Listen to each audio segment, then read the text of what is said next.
速有段位，你是青铜还是王者？1级软风，我们几乎感受不到它的存在，但炊烟会缓缓升起。2级清风，就像女神在耳边吹气一样，单身的朋友可以自行想象。而靠风繁殖的植物已经悄无声息地完成播种。3级微风，树枝轻轻摇晃，旗帜开始飘扬，时速3.4到5.4米每秒。4级和风，这也是最舒适的风速，纸张和尘土飘在空中。对于南方的朋友来说，再来一场雨，买加湿器的钱都省了。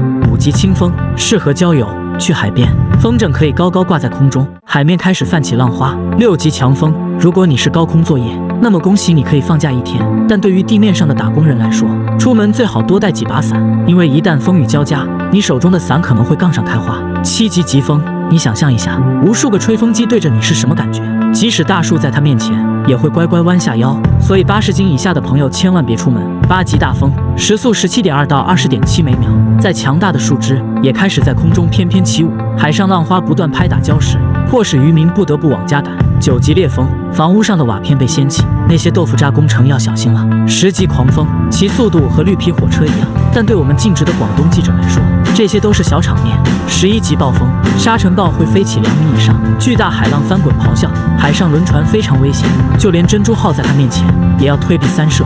12级台风，没有人敢出门，街边的小摊被吹起10米高，或许连屋顶也很难保住。13级台风，海里的渔船直接折腰，几10万吨的巨轮也好不到哪去，直接被冲上岸。14级强台风，飞机在地上团团打转，如果身处沙漠，你会感受到什么叫飞沙走石。